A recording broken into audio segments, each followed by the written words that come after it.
আজ দুপুরে গিয়েছিলাম আমাদের উলিপুর বাজারে। বেশ কিছুদিন ধরে কিছু টুকিটাকি জিনিস কেনার দরকার ছিল, তাই ভাবলাম দুপুরের দিকে একবার ঘুরে আসি। গরমের তেজ কিছুটা কম থাকায় হাঁটতে খুব একটা কষ্ট হয়নি। উলিপুর বাজারে একটা দারুণ ব্যাপার হলো, এখানে সব ধরনের জিনিসপত্রই পাওয়া যায়। একটু সময় নিয়ে খুঁজলেই মনের মতো জিনিস হাতে আসে। আমি বাজারে ঢুকে প্রথমে একটু ঘুরে দেখতে শুরু করলাম।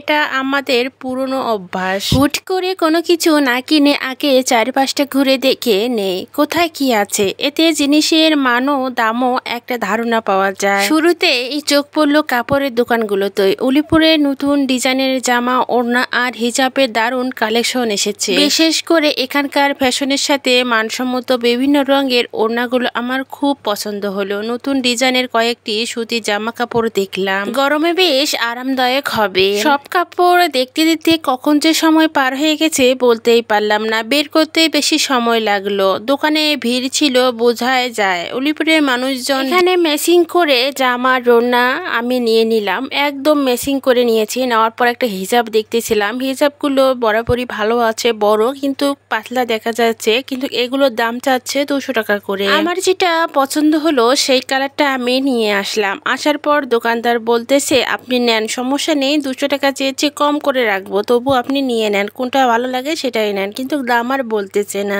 যাই হোক, যেগুলো আমার পছন্দ হয়েছিল সবগুলো নিলাম। উনি প্যাকেট করে দিতেছে, এক এক করে সব প্যাকেটের ভিতর ঢুকাইতেছে। দেওয়ার পর একবারে প্যাকেট করে টাকা নিয়ে আমরা চলে আসবো। আগের থেকে কাপড়ের দাম অনেকটাই বেড়ে গেছে। উনি এখন সব কাপড়গুলো প্যাকেটিং করে হিসাব করতেছে কত টাকা হয়েছে। এখন আমরা টাকার বিলটা পরিশোধ করে ওখান থেকে চলে আসব। তারপর আবার জুতা কিনতে যাব। জুতাও অনেক পছন্দ হয়েছিল, কিন্তু দামে মনে রেখে এসেছি। সব মিলিয়ে উলিপুর বাজারে আজকের কেনাকাটা বেশ ভালো হলো। বিক্রেতাদের সাথে দরদাম করে বিভিন্ন দোকানে ঘুরে ঘুরে জিনিস দেখা, এই পুরো প্রক্রিয়াটা উপভোগ করার মতো। হয়তোবা শহরের শপিং মলের মতো এখানে নেই, কিন্তু এই বাজারে একটা নিজস্ব আবদার আছে। স্থানীয় মানুষের ভিড়, চেনা মানুষের সাথে 2-4টে কথা বলা আর নিজেদের প্রয়োজনীয় মতো সবকিছু হাতের কাছে পেয়ে যাওয়া, এটাই উলিপুর বাজারের আসল সৌন্দর্য।